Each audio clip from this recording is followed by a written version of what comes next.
Who wants a pot of coffee? I just made coffee. You want a cup of coffee? Sure, there you go. Who wants coffee? Anybody else want coffee? Who wants coffee? And now it's time for the man with the caffeine, the new tropics for the brain. It's Coffee with Mike. Hang in, hang tight, grab your cup, and let's get this thing started. Everybody, welcome back to Java Chat. Coffee with Mike here, and this week we get to talk about personal branding, which is something that I think a lot of people miss out on when they're out in the field promoting themselves. If you're a professional, a specialist, even if you don't think you need it, we're gonna go dig into that today with my guest here. Her name is Olesija Saue. Thank you for joining us today on Java Chat, Olesija. My pleasure. My pleasure to be here, and greetings to all of our listeners today. Thank you. It's something that we haven't really talked about too deeply as far as marketing is concerned, but I think a lot of business professionals miss on their own personal branding online.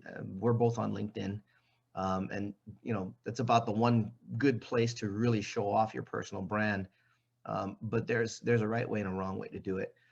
And before we get into all of that, obviously we need to find out who you are. So if you wouldn't mind, tell us who you are, where you're from, and how did you get into doing what you do today? Do you want the long version or short version? we got 15 or so minutes. Go for it. Let's see where it goes. Well, I'm from Estonia, Tallinn, and it's a very small country with 1.3 million people in between Finland and Russia. So it's a part of former Soviet Union. And I started my career as a human resources manager pretty quickly at the steel galvanizing plant. Pretty quickly moved to the position of sales manager, and then later to the position of general manager. After that, started my own steel trading company, which was very successful. I've been bringing steel from India and China, selling it in Scandinavia and Baltic region, and everything was very cool and very successful until last crisis. Then everything went wrong overnight, and economy collapsed. Prices of steel went down 50%. We had the warehouse full of steel. So long story short, over a couple of months, I pretty much lost everything. Very successful business was gone, and I really had to rediscover, who am I without all of this classical things that define your success. And that was the first time when I really gone into this topic of personal branding and how to define what you still have. And I got to this understanding that all of us have this personal brand DNA, so our strengths, our values, our why, and also our story. That if we learn it and accept it and start to share, that we really can build on that, and it is very useful in marketing and in sales, especially nowadays. So I started to work with the things that I had, and I started to consult different companies who wanted to either enter our markets or go abroad. At that point, I also started to use LinkedIn pretty much, because I was looking for the customers and helping my customers find customers on LinkedIn. And I also had a social media agency, still have a social media agency, a very successful one. And once working with big companies and corporations, we faced a problem that people don't want to see polished corporate brands online. People want to see real people. And if you were, as an agency, have to for example, create content for a company, it is easy. So you're talking about products, you're talking about services, you're talking about this brand identity. But if I have to talk on behalf of you, I really have to portray you in the way that people who would eventually come into contact with you one-on-one would already get the same impression from your posts, from what you are doing on social media. And then it became quite important that we have this personal branding strategy in place, so we understand the person, and we also can decode this and put this into digital space. And we're looking for different actually going through pretty much all of the personal branding books that were out there, looking for this, a very clear roadmap of how to get there, and because there was none existent, and also there was no single book on personal branding in Estonian language at that point. We decided to write a book, which is a step-by-step process of how to understand your personal brand, decode it, and then manage it strategically online. And it was actually all before the lockdown. So personal brand, perhaps for many, especially if we're talking about entrepreneurs, it was nice to have. A lot of people had a strong physical brand, but perhaps were not present at all, or not very successfully present on social media. But now, after 1 year under lockdown, the personal brand, especially this digital part of personal brand, is really becoming so important, because people get to know us before we actually meet, and they make their own impression based on the information that they find online, based on the information that they find on social media platforms. And they make these decisions about us, whether they like us or not, just in 3 seconds. They just look at your LinkedIn profile and they see, oh, okay, Mike has 10,000 followers. Okay, that means that he's a real expert. And from there, it is much easier to really start a conversation. It is really much easier to get to the business deal, because this credibility level is already established. Yeah, we have. It's interesting that years ago, and I was just talking to my business partner about this last night. I said, do you remember years ago when LinkedIn was just coming on the scene? I jumped on it somewhere in 06, 07, and I had set myself up for business development because that's what I did. I didn't realize what I had done, though, because I somehow ended up as #1 in the search for business development. Well, at the time, LinkedIn was running on keywords, and I was over keyworded on my profile. And I was getting calls from other business development consultants from the East Coast. I'm out in Nevada, which is west. And I was getting calls from guys going, I've been in business development for like 10 years, bro. I don't know you. Who are you? And how is it that you're showing up #1 in my niche? And I'm like, I am. Sometimes you stumble on stuff. But what that did was it definitely brought home that the personal branding thing, you really need to be careful with what you put out, and know that you might be found. And if you're found, you better be ready for, a call, a conversation. Now, Zoom wasn't around back in those days. In fact, when we were younger, and I say that for both of us because I think we're probably from the same generation. When you were in sales and I was in sales and promotions, the people wanted to know you first. They didn't care what you were selling. They wanted to know if you were trustworthy. Do you remember that? Yes, and I believe it nowadays. It's the same thing. It is. People buy people. I really believe that people don't buy products or services for companies or brands. They buy from real people. You know that when a good salesperson is leaving the company, then all of the good clients are going with him. So. Yep. So I think that just social media kind of emphasizes this even more, and then we really well, there's kind of this paradox that I see a lot due to social media. We are, from one side, we are very connected, just like one click away from pretty much anybody in the world. But at the same time, when we have this screen between us, we really forget how to talk to other person in human language. Like I so often receive messages. It's more true than yeah, it's really very true. You're not kidding on that one. I think a lot of times we've become so used to, well, just go read my post. Yes. It's like, I don't care what you posted. I want to know what you think. What's the term? Authenticity. It goes back to that. Yeah, and then authenticity is also, a lot of people are talking about personal branding, and there is a lot of misconceptions about personal branding, and the same thing with the authenticity. But I think that with personal branding, what most of people don't really realize is that it's not that you decide whether you want to do personal branding or you don't. We all have a personal brand.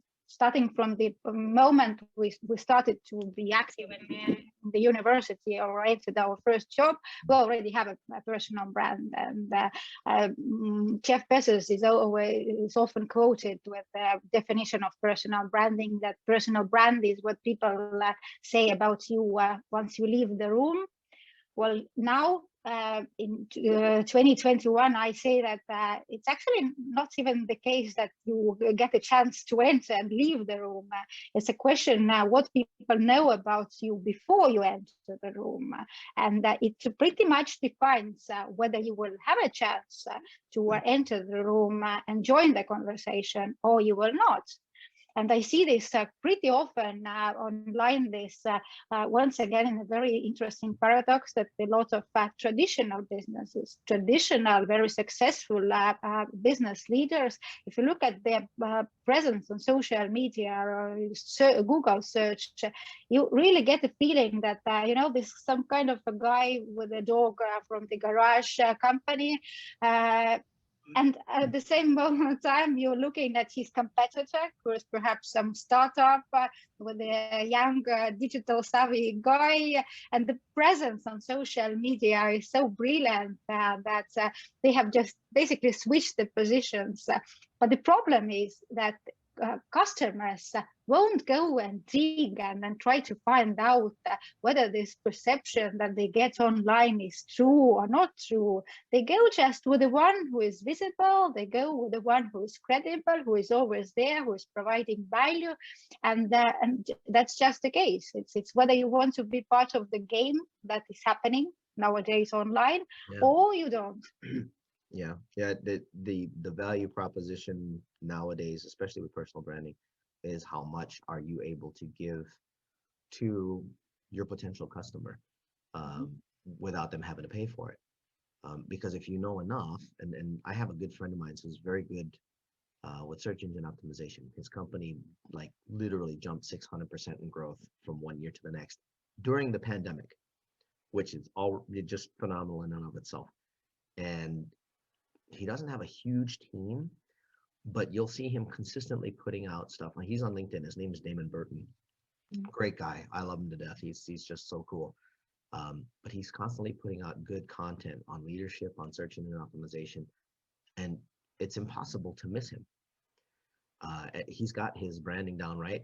Does the same thing on all the other social platforms, not just LinkedIn. He does a lot on Instagram as well. Mind you, it's his team that helps him put out the content, but he's present, like you said. And he's not some huge SEO company that has 100 plus employees. In fact, I think he only has about 30.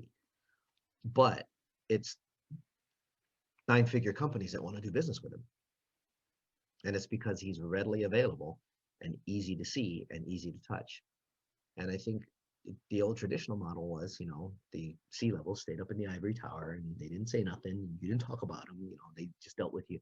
Now it's like they have to come out of that tower or sales are going to drop. It's just kind of how it Yeah, goes.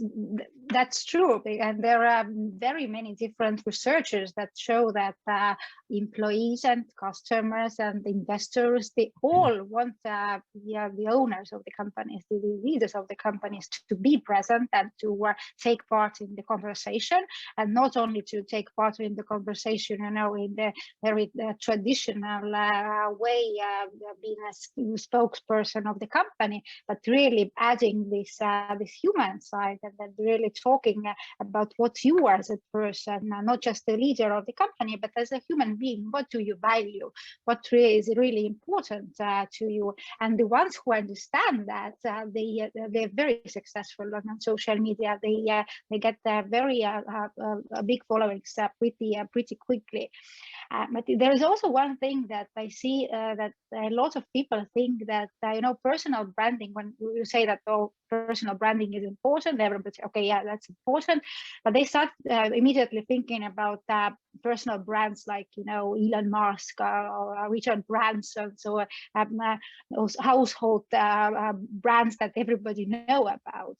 But it's really about your circle of influence. So if you are an expert, then who knows about you as an expert?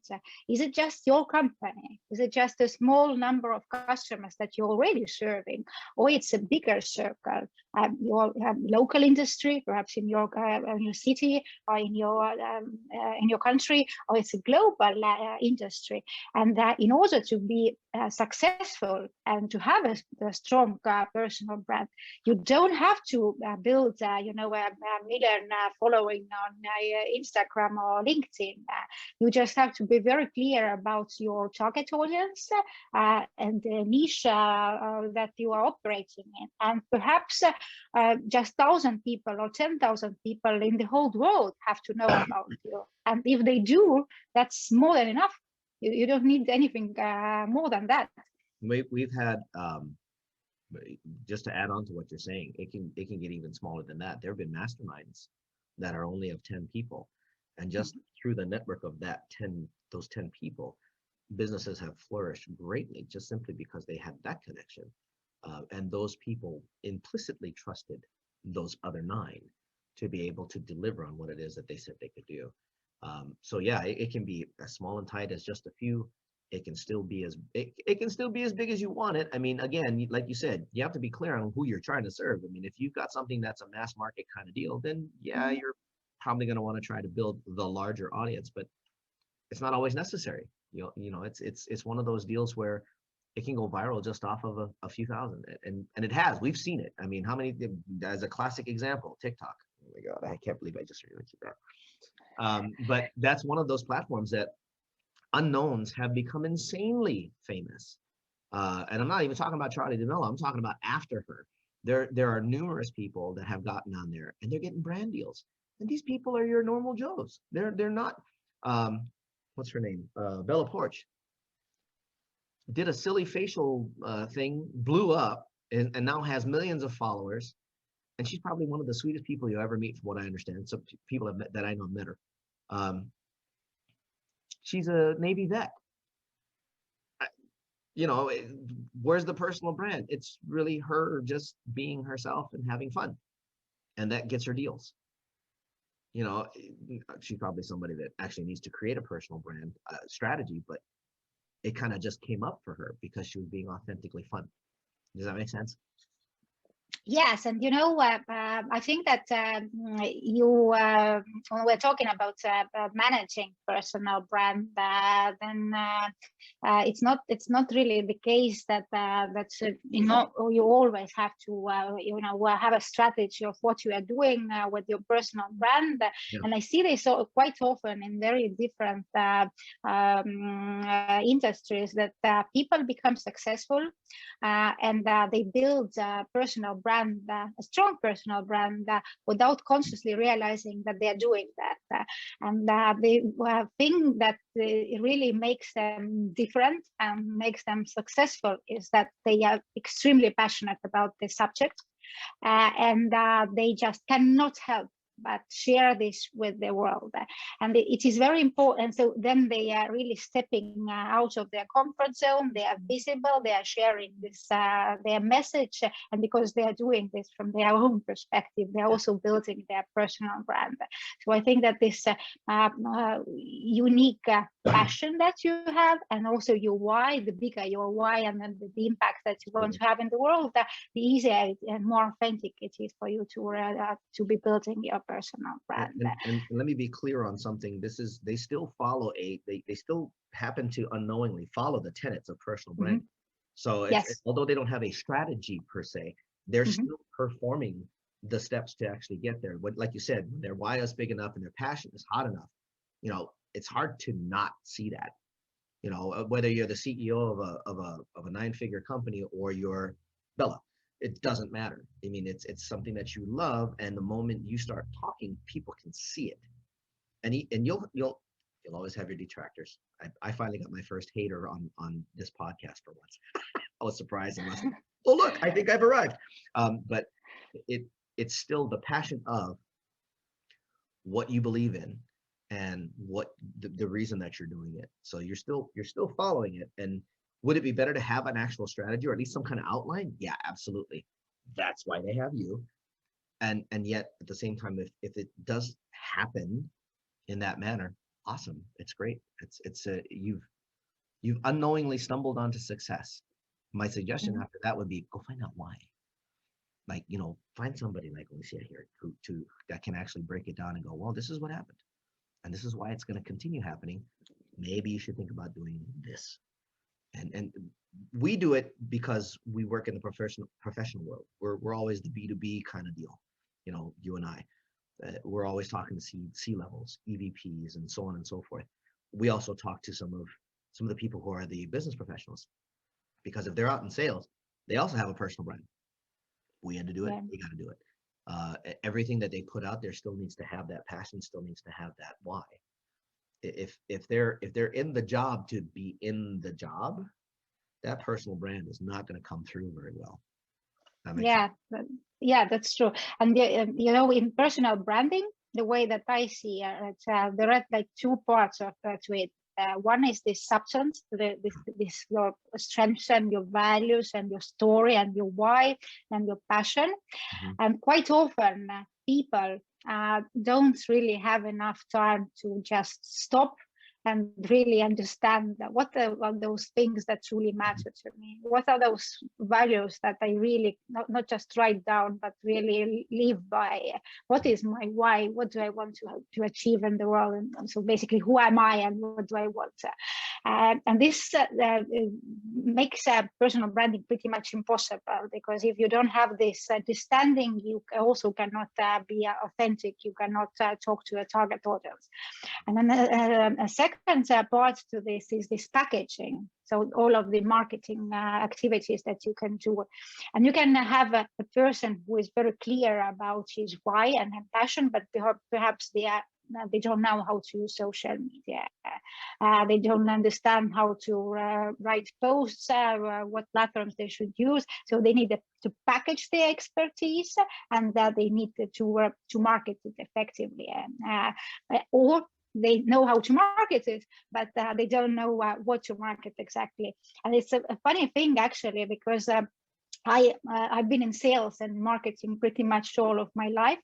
And at some point I was not very clear about what direction do I want to go, because I had like so many different roles, and I'm kind of multi-passionate.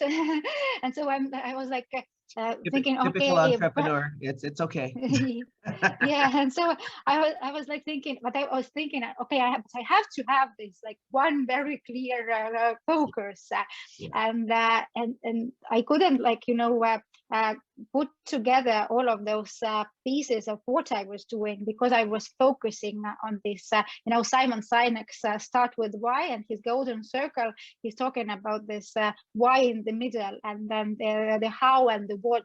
So I was focusing on the what, and if you are focusing on the what, it is difficult to bring those things together. Yes, so I knew how to package, but I didn't understand what exactly do I package, and it showed, because I also realized that if I don't know who am I cannot be authentic, because people won't relate to that. So it is very important for us to understand this our core DNA, both strengths and both weaknesses, and the same with the story, because we're living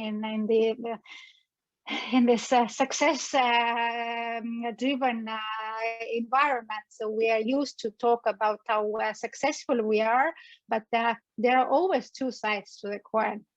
There is no a single person who is overnight success without years of well, you can call them failures, you can call them mistakes or lessons, but we need to have both of those sides. But we are so, as people, we are so worried about them. But what would he think about me if I'm not really the way that I think he wants me to see? But people, and we try to fit into this our ideal perception of others, what others would think, but in reality, others really want to see who you truly are, irrespective whether you're a student or a CEO of a billion-dollar company. Yeah, and I think the biggest thing that still, unfortunately, is a concern, and really shouldn't be. I don't want to say this incorrectly, but when you worry about what you fit into versus what fits with you, is that I hope I'm making sense on that. The idea of it is you're not going to fit with everybody.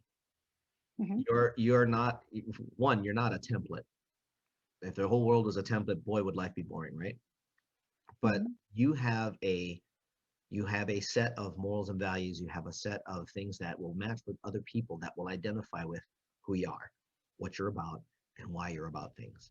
Those are the people that are going to gravitate to you, and that's the general beginning of the market share that you have access to. If you're worried about one person, we were just talking about the hater. I have no idea who they are. I really could care less. I just thought it was cool that I finally got a hater. It was really neat. You're not going to fit everybody. It's just not going to happen, and that's okay. But you still need to package it, and you still need to be clear on what it is that you're packaging. And so it takes a lot of times it takes somebody from the outside of our storm, like yourself, to really look at it and go, okay, so here's what you're doing, but if you did it this way, or if I were you, I would take it and package it like this, because here's what I see are your values. Here's what I see are your core deal. And if we package it like this, pretty sure you'll get a better response, or at least a more expected response, what you really want out of it. And don't worry about the haters, because you're going to get them. I mean, if you're a true expert, you're always going to have haters. You'll never get through this world without them. Okay. Yes, and you cannot be neither an expert nor have a strong personal brand if you are playing in this gray area. You have to have a very strong and clear opinions about things. So I think this is that, and that you really, as you say, you have to be ready that not everybody would like you. But what you really should worry about, that you understand who is your target audience, who is your customer, and make sure that you are talking about your values that resonate with your ideal customers. Where you're finding this sweet spot, which is working for everybody, which is important for your customer, but also helps you to achieve your own business goals. And then we can talk about using personal branding strategically, applying it in a way that it really helps to really spread our marketing message in a way that we stand out from the competition, that people are coming to us because of us. And well, I think I always I'm always talking about Donald Trump as a very good example of this polarized personal brand. You can like him, definitely a polarized personal brand. yeah, but this is very very good, and it is one of the good definitions of a personal brand. So you have either people who absolutely love you, and people who absolutely hate you. It is funny, on social media nowadays. It takes a lot of courage. Oh, yeah. To show your real authentic self, and then to be vulnerable, and to start talking about things that would create certain discussion. So there would be people who agree or disagree. But what is happening? People who disagree would leave, but people who agree with you and share your values, they become even more and more loyal, because you really show them the way to be authentic, to stand for your values, to really make a difference. And the bigger and the stronger the personal brand, the more important it is actually to be very consistent with your personal brand. So not only say that I value this, but really show this through deeds, what are your core beliefs are. Yeah, he's one of the good examples. There's actually great examples, and we don't do politics much, but as far as the personal brand is here, there's a number of personalities on both sides of the spectrum that have very clear personal brands. And yeah, in some cases it's a little over polarized for my taste, but the point is clear. They stand for what they stand for. They will not budge. And it's got them a following of people that are very loyal, on both sides of that spectrum. The same thing applies in business. You're going to have those people that believe that certain industries are everything, and certain people will believe that same industry is the devil. It's going to come. It's just going to happen that way, because the values and morals match up with different humans. That's a part of, and you as the CEO or the EVP or whatever, standing behind that and really making that stand clears out any doubt on a personal branding level, clears out any doubt of where you are. Then people don't have to go, is he for real? Is he authentic? Versus, oh no, yeah, I know exactly where this guy stands. And he'll tell you in person too, like in case you ever meet him in real life. Yeah, he'll tell you in person exactly where you stand, and he'll tell you to get fucked if he feels like it, or he'll tell you, come on in, let's hang out. And that's just exactly that kind of authenticity gets more business. It sounds rough because we have a lot of people like, well, does it have to be so? Yeah, kind of. I'm sorry, but that's how business is done in some cases. It's not about being insensitive. It's also not being, what's the word? Indecisive. It's not about being in the gray area, like you mentioned. That's real great points. Guys, we're going to take a short 30-second break. And when we come back, we're going to talk about what inspires. Some of the mentors that she may have had, although I swear she's probably a mentor. She owned a steel company. Jesus. This will be really interesting. All right, guys, we'll be back in 30 seconds. And we're back here at Java Chat. I'm going to practice this name until I get it. Olesija Saue. Did I say that right? Perfect. It's the exotic names are so much more fun to practice and then pronounce. I met somebody with a Chinese name of Chen Shui, and I just said it wrong. And I'm just like, I love these names. They're so cool. In the States, everything's so like normal. It is what it is. So second section, we always talk about what inspires, what motivates. We were kind of talking about why in the first, as part of personal brand. So would love to find out, like, what was the why that drove you, besides necessity, but what was the why driving you into this?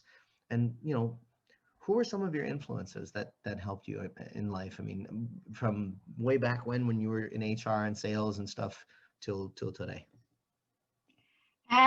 What inspires me are people, and I'm very, very eager to get to know people, and I really, it's one of the things that I really enjoy as an executive coach, and really going deep and showing people how amazing they are. And there's a branding strategist, and them even more excited to package it and share this with the world, because I see this quite often, that especially in Estonia, we have a lot of people who are extremely talented, but it's kind of not a good tone to brag about yourself or to sell yourself, and people are very modest and very shy, which basically means that they are not talking about their achievements at all, and because of that, missing on very many opportunities. And I believe that all of people have so many opportunities and such an incredible potential, and they absolutely, it is their duty to share this with the world, and sometimes it's just that people are lacking understanding of their superpowers. Sometimes they're lacking tools to make the most of it. I'm really passionate about giving people wings and giving their passion wings, and then letting them fly. And regarding the influencers, I'm a real book junkie. I'm reading on a constant basis. When my son was born, I moved to ebooks. And then reading on my phone, which made this addiction is even more deep, because if before that, you bought a book, you read one book on a topic and that was it, then now I read one book and immediately I have like 10 recommendations of what comes next. So I have like 500 books waiting for me on the under the saved search, and so yeah, I have a lot of it's very long list of people who really inspire me. And talking about teachers, I consider my 5-year-old son to be my biggest teacher at the moment. Nice. Because I really see, this authenticity that we are often as grown-ups trying to find, and which is all about authenticity in personal branding. But children have it. Children have it all, and the way that they interact with the world, and the way that they are open to new ideas, or the way that they are fully present in the moment, it's so inspiring. So we're really looking at what he is doing, and looking at what we as grown-ups are doing, and thinking that our role as parents is really not to teach them, but to learn from them, and just to let them develop in a way that they want to develop, because for him nothing is impossible. At some point he promised to invent a car for me that would have a remote control, and it would change the color of the car depending on my shoes. Depending on the color of my shoes. And I said that it's just amazing idea. I'm really looking forward to that. And any time I'm telling my whatever woman that my son actually promised to invent such car, they have like already a waiting list. I'm of sure you thousands do. of Yeah. That's just like, I'll take two. Yes. Maybe your son needs to meet Elon. Those two probably. Yes, perhaps. Yes. Then it'll be both environmentally friendly and fashionable. Yes, I think it's a good idea. I think it's a great idea, actually. It's amazing how many wonderful ideas kind of die on the sword as children grow, only because they get inundated with so much information, they get overloaded and they forget. And I think that happens to most humans as we grow up. We can't afford to lose that kind of inspiration. It's one of the reasons that like self-development is pretty important, because remembering where we were as children and allowing that kind of curiosity to flourish allows for better ideas. And because I have a couple of friends, they're just like genuinely curious, like Sean Douglas. He gets genuinely curious and he goes online and he searches freaking everywhere on a subject if he starts getting interested in it. And he'll come back with information and I'll look at him and go, let me guess, you went to bed at 3 in the morning again, didn't you? He goes, yeah, I did. But it's a child's curiosity causes their creativity to really flourish, I guess is the word to use, to really get active. And I think a lot of us adults are missing that these days. I kind of wish that's a good point. My son's 19, so I don't have a 5-year-old, and he's already off in his own world. So might have to borrow somebody's kids, I guess. So might have to do that. But. Yeah, that's. But yeah, it's funny sometimes. When you have some kind of a problem that you want to have a fresh idea or opinion about, and it's quite a good hack to ask a small child, what do you think? How we should solve this? And what you get from there, you've been going like, wow. I never thought about that. While they sometimes they give you the most creative answers, I've also known them to give you the most practical answers. Mm-hmm. Like as in, how could you not know this, mom and dad? Just do this. And you sit there and you go, I feel stupid. Yes, you're right. That's probably what we should do. Of course, our own lizard brain goes, but you can't do it this way because of this. You can't do this because of that. And and every kind of other BS rule comes flying in.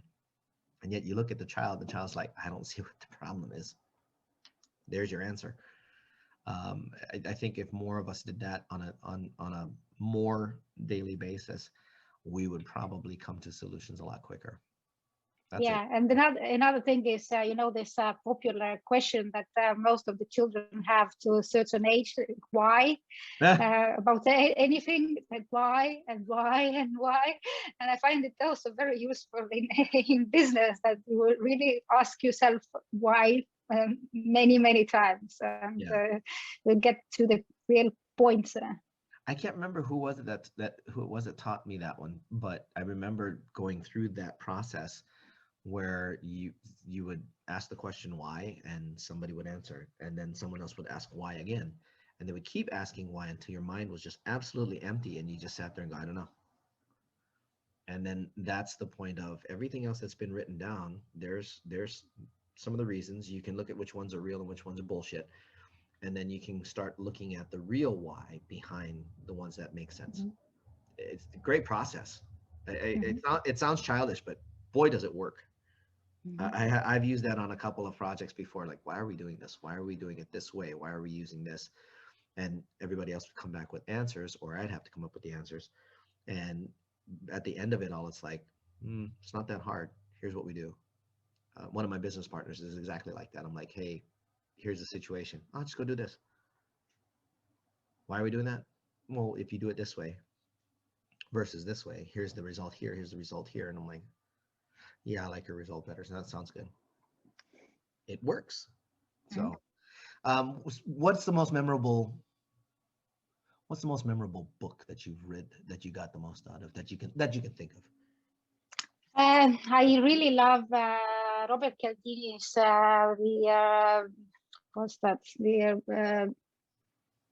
the power of influence, psychology of influence.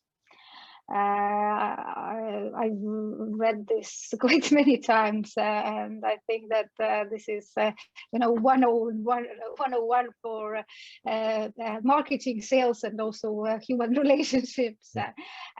One of very interesting books that I've recently read is it's called Like Switch, by a former FBI agent. I'm not sure what his name is, but he's also talking about this, the formula, the friendship formula, and then how we can develop relationships. And it is, I also find that it is very valuable in terms of personal branding, that you understand how this is working and how to for example, if we're talking about the fact that we have to be consistent with our personal branding, we have to be present on a regular basis, but why?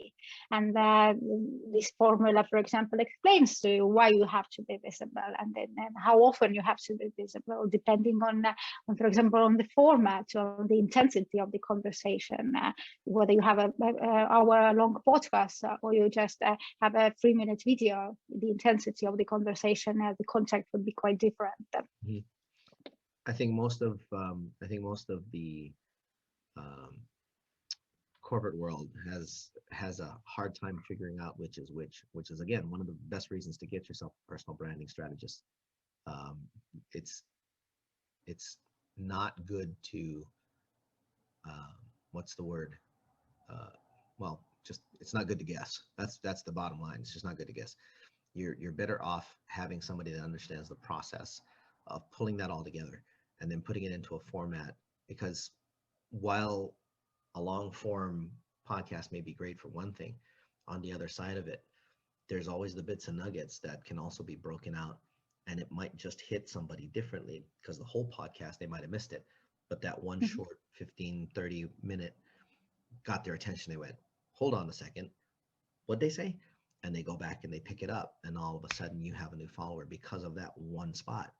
But if you don't have some kind of plan behind it, it's going to be, here, let's just take an arrow and just look away and go, let's see what happens, or take a gun and just start shooting in the air. You don't know where the bullet's going to land, and that, which is a problem, obviously. But it's better to have some kind of understanding. Books like that, like Psychology of Influence. I haven't heard of Light Switch. I might have to find that one, but I've heard of Psychology of Influence. Especially if it's a former FBI agent, definitely want to read something like that, because them, CIA, anybody that's written books on psychological stuff, they are the experts, and they've been there, done that, exercised it a few times, so they would know that really well. Cool. Who do you think today is probably one of the better influencers out there? It doesn't have to be the well-known, like it doesn't have to be Elon or anybody else. Like, who do you think, or as an example that either you've worked for, worked with, or follow, who do you think is a good? I want to go philosophical abroad with the answer to this question again, because I think that we all are influencers in some ways, and I see very often that you have people who don't have a very big followings online, but the message that they are sharing and the value that they are giving to their small audience is so big that I would say that in many cases, a person with 1,000 people in his audience is much more influential than a person with 1 million. So for me, an influential person is really the one who understands his message, owns it, and really takes really commits to influencing and inspiring other people, be it one person or thousands or millions. I see those people on LinkedIn, for example, quite often. That you really can feel that whether a person is just there trying to get leads, or they have something bigger than that. And this, the way that they are influencing really people, it's amazing. Yeah, I agree. I remember as a kind of a side example that I learned the difference between being a networker and being a net weaver. I can't remember where I read it, but it's the difference between being somebody who just wants to find business and somebody who wants to do business. Because a networker will just gather contacts and eventually try to find business through it. A net weaver will actually try to find somebody else's business. That leaves a much greater impression upon people than just, oh yeah, I know John does ABC. He's with XYZ Inc. Versus, John got me a contact last week. We were just talking. we were at lunch and I mentioned something and he goes, you know what? I actually know somebody in there. Let me give them a call real quick. Oh no, we're at lunch, dude. No, don't worry about it. He opens up his phone, pulls out the Rolodex, hits the button and goes, you need to talk to this guy. This could be something for you. And hands the phone over. That's a huge difference. That's somebody who lives in authenticity, if you will. Not everybody's able to do that. I get that, but I think that speaks a real strong personal brand. And he may only have a couple hundred or 1,000, like you said, but boy, will they talk him up in a heartbeat. You know John? Yeah, I know John. Yeah, he's really cool, dude. And they may not ever mention that he got in business, but in their mind, he's just the cat's meow because everything that he does is pretty much gold. What does he do? Yeah, exactly. And then that quite often he would be doing this totally unconsciously. But he is really playing by those rules that Kildini is talking about, because when he gives, you immediately get this feeling that, oh my God, I really feel that I owe you big time and I would do anything for you. And yet he'll be the first one to go, no, that's no, don't worry, don't even worry about it. If you need anything, let me know. Those are the kinds of leaders in their own industries that people look up to, because their personal brand is, I'm here to serve. I'm here to do for you, even as much as I'm working to do for my business, my company, whatever it may be. But it's not about me. It's about you. It's about what you do. It's about how you do, and how can I help you? Those kinds of even if they're introverts, doesn't matter if they hold that as a tenet of their being. People will just gravitate to them, and they'll be just like, yeah, I'm an introvert. I need to leave the crowd for a minute. I'll be back in a little bit, but I'll be in touch. And if you need something, I'm still there. This it's just something that should happen more often. I get the feeling it's building to that. I think people are finally starting to get that idea, at least from what I'm seeing. People are starting to get it.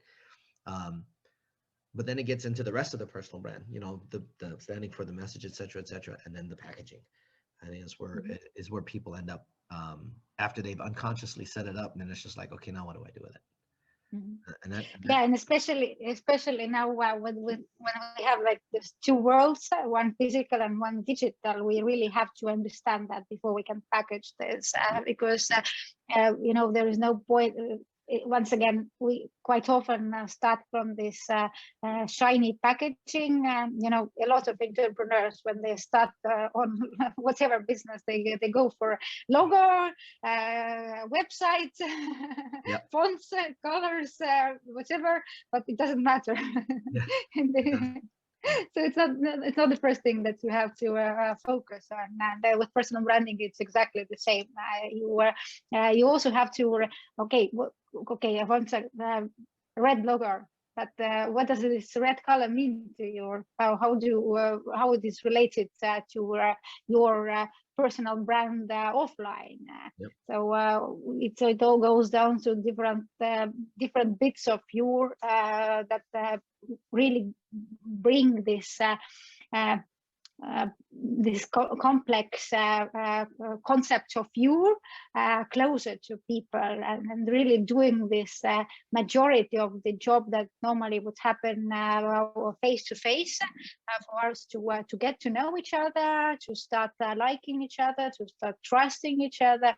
Now with the digital world, we can do a very big part of this job before we meet, and in some cases we would never meet in person. But if we do, you also have to live up to this expectation that you've built through your digital personal brand. Yeah, I think a lot of, and that's a lot of times where things break down, is the difference between what's on digital and what's in person. Some personalities that when I found them online, they were great. When I saw them in person, I was completely turned off, and I was just like, wow, man, that's just you're not authentic. And they're huge celebrities. I mean, people follow them like faithfully. They follow their philosophies, and I want to do this, and I'm gonna do quote unquote whatever it is that they're known for. And I'm like, yeah, I can't get with that. I'm sorry. And when they ask me why, they're the greatest, blah blah blah. I'm like, maybe in their own mind they're the greatest, but they're doing things in real life that I have heard or have firsthand knowledge of. They're not as cool as you think they are. And until the authentic side of things really comes out, and they'll argue with you, but that is my authentic self. It's like, what you say and what you do are kind of different. And I learned from a very good friend years ago. Do what you say. Do what you say. Don't do it the other way around, because somebody's going to call you out on it. And when they do, it's not going to look good. Then you're going to spend a lot of time doing damage control. And that's not a place you want to be in personal branding. That's for sure.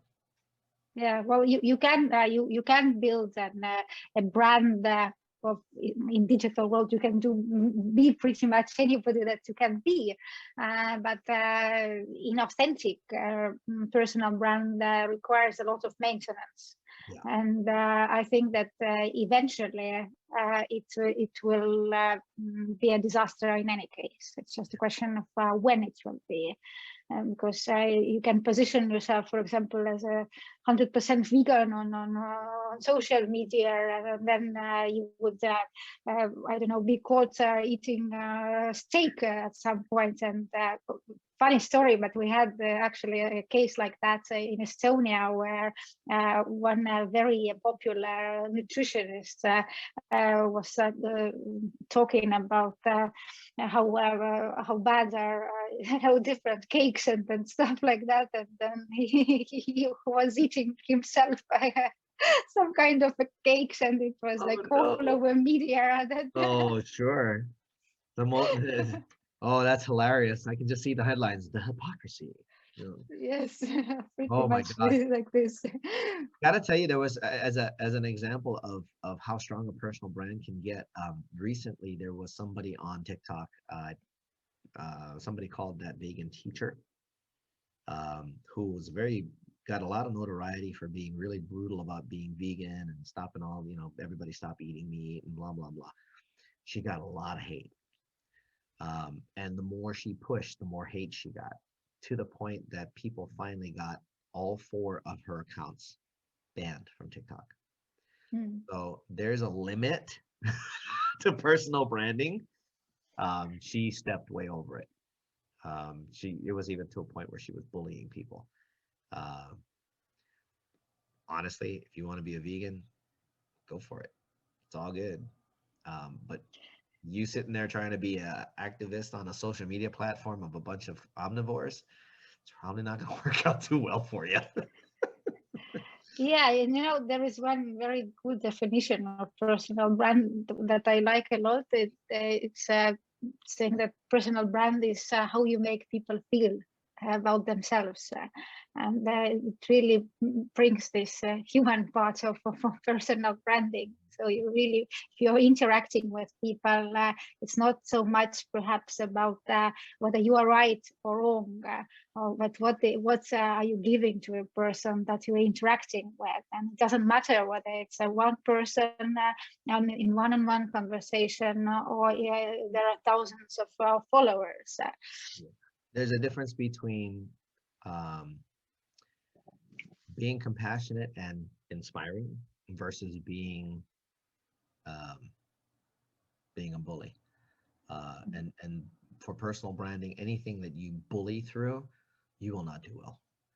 But if you can be authentic, and there are people that are controversial that have good personal brands, and they ruffle feathers a lot, but people keep following them because they know that they're going to get a perspective in a respectful manner. They're not going to be talked down to. They're not going to be condescended upon. They're going to be told, but they're not going to be talked at.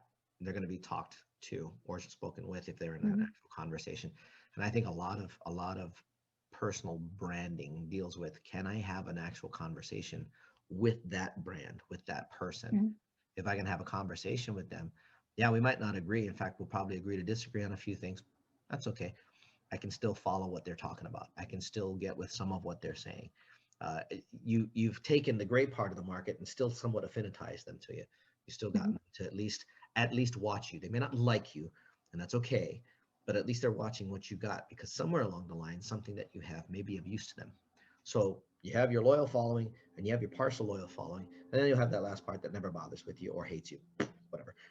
That part of the market right there is the one that you want to take care of with your personal branding. As long as they're not feeling bad about themselves because of you, they'll hang around. But it's also, where we're talking about personal brand.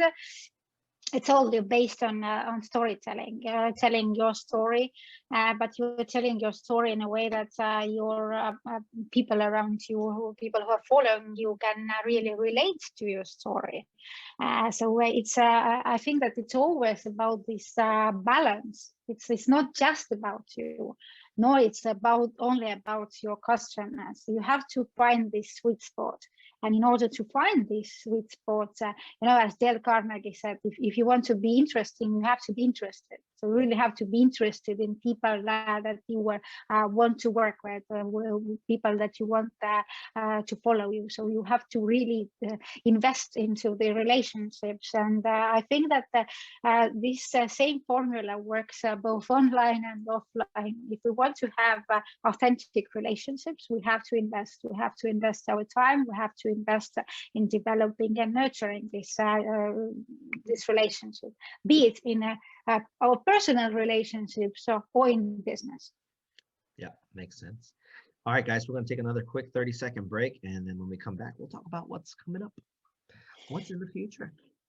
We got in 30 seconds. And we're back. Last section of Java Chat, sitting here with Olesija Saue, and this talking about what's coming up in the future. We've been having some good chats around personal branding, talking about what's good, what works, authenticity, et cetera. But now I want to find out what's next. Now, I know that you wrote a book, and I know this is kind of dipping into the past, but what's the name of the book that you wrote again? It's called The Brand Named You. And it's step-by-step guide how to understand your personal brand and how to package it and sell it effectively. And it's available on Amazon, both in Kindle version and paper as well. Sweet. Your agency right now, who do you work with mainly? We work with different types of companies. We're working with blue chip companies in our region, in Scandinavia and Baltics, but we have been going global pretty much thanks to pandemic, and also thanks to this book. I've gone global with personal branding, and we're actually launching a personal branding agency in addition to social media agency in next couple of months, because it's not really what I see, especially with busy entrepreneurs and executives. It's okay that you have a personal branding strategy, but you still need somebody to do that. And we are managing their personal brands online for business owners as well. So it's a very interesting process of how to decode a person, and then what the strong online brand can do for already successful people, but how can it really amplify their message and grow their business? I find it interesting to see their reaction when they finally realize that there is something to this personal branding deal, because they start seeing incremental improvements, either internally or externally. And it's like, all it took was you showing up one day, instead of hiding in your office all the time. One of the places that I work at, the owners are fairly accessible. It's a financial institution, and they actually come around every once in a while, because the person that I work under, if you will, is very close to them. So every once in a while they pop in, and I literally stand up and I go out and I'm like, hey, how you doing? And they're like, well, how's things going? I'm like, it's okay. How you guys doing? And they get this weird look on their face, like, you just asked me how I'm doing? I'm like, yeah. I mean, yeah, we're here to work, but I mean, we're all human, right? And the reaction that I get from them as the owners of this financial institution, these guys, that have money, they're like, he actually cares about what I'm doing. That's interesting. So now when they come by every once in a while, they'll look in the office. If I see them, I raise my thumb, they look at me and they wave. They're introverts, it's not like they're gonna come running in, hey, how you doing? But stuff like that. It's when they realize that there are humans that are working for them, it changes their perspective a little bit, and they kind of loosen up. It's really interesting to watch. But at the same time, on the external side, it's like, all of a sudden business is better. Mhm. I mean, you see that almost Good. across the board. Am I right? Yeah, that's true. Yeah. Because So we don't realize that, but we really want this human connection, and once we have it, we really are ready to do business with you, just for the sake of doing business with you. yeah, it's you as the person, then your company, and then what you sell. Nobody cares about what you sell. Yeah, I yeah, have pretty much right. Yes. Yeah, I have a friend who does a lot of LinkedIn marketing, and she has the whole personal branding thing down as far as what you do on LinkedIn and how to create relationships and stuff. Very successful. I want to say she's in Croatia.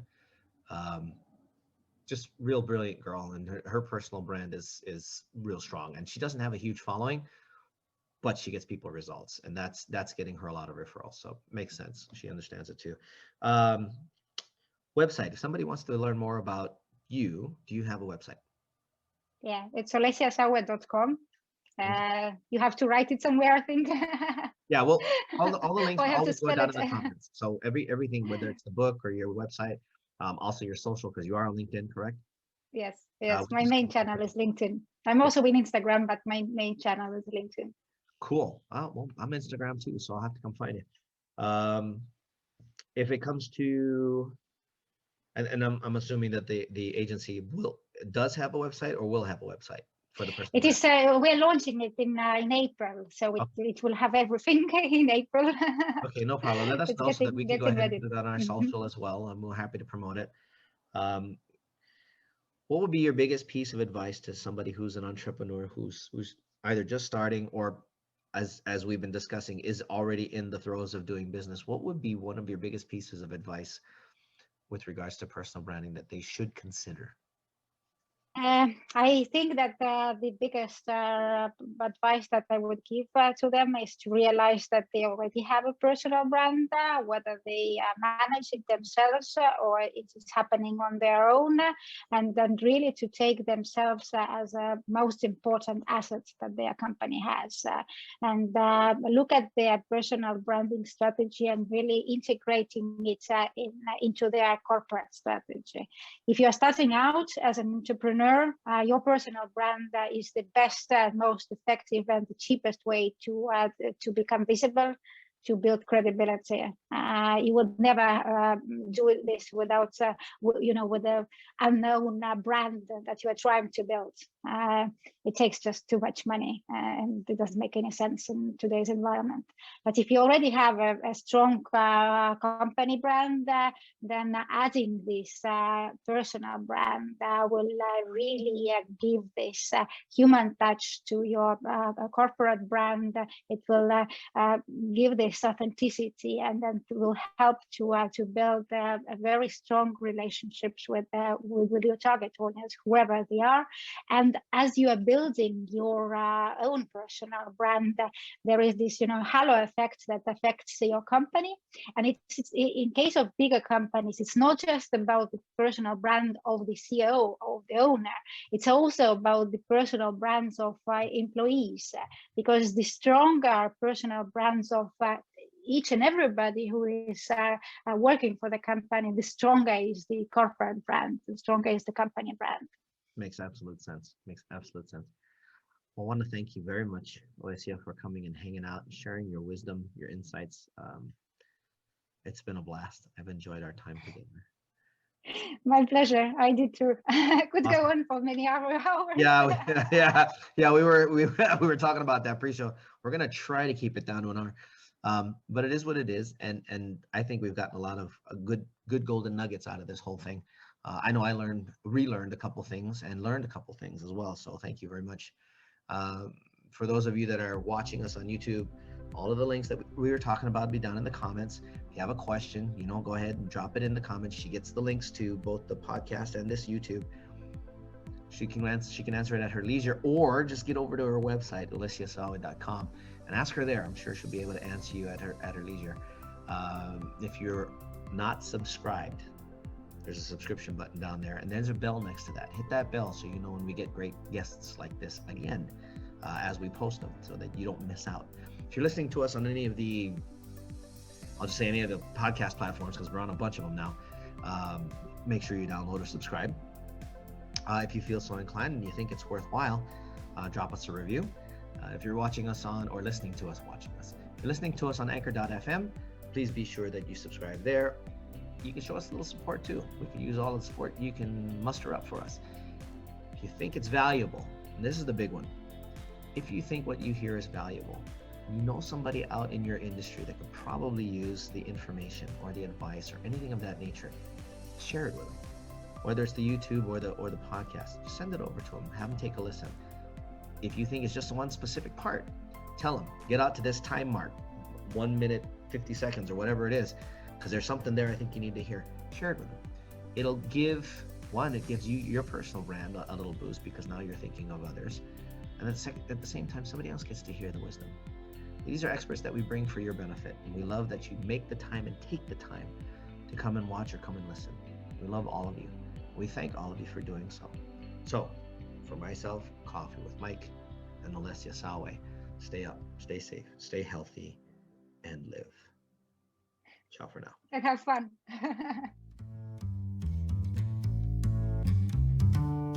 For more information on Java Chat, visit www.javachatpodcast.com. You've been listening to Coffee with Mike on Java Chat. Tune in weekly to this podcast for the next episode. You can also download or subscribe today on your favorite podcast platform. A production of Oasis Media Group, LLC. Located in Las Vegas, Nevada. Copyright 2019. All rights reserved.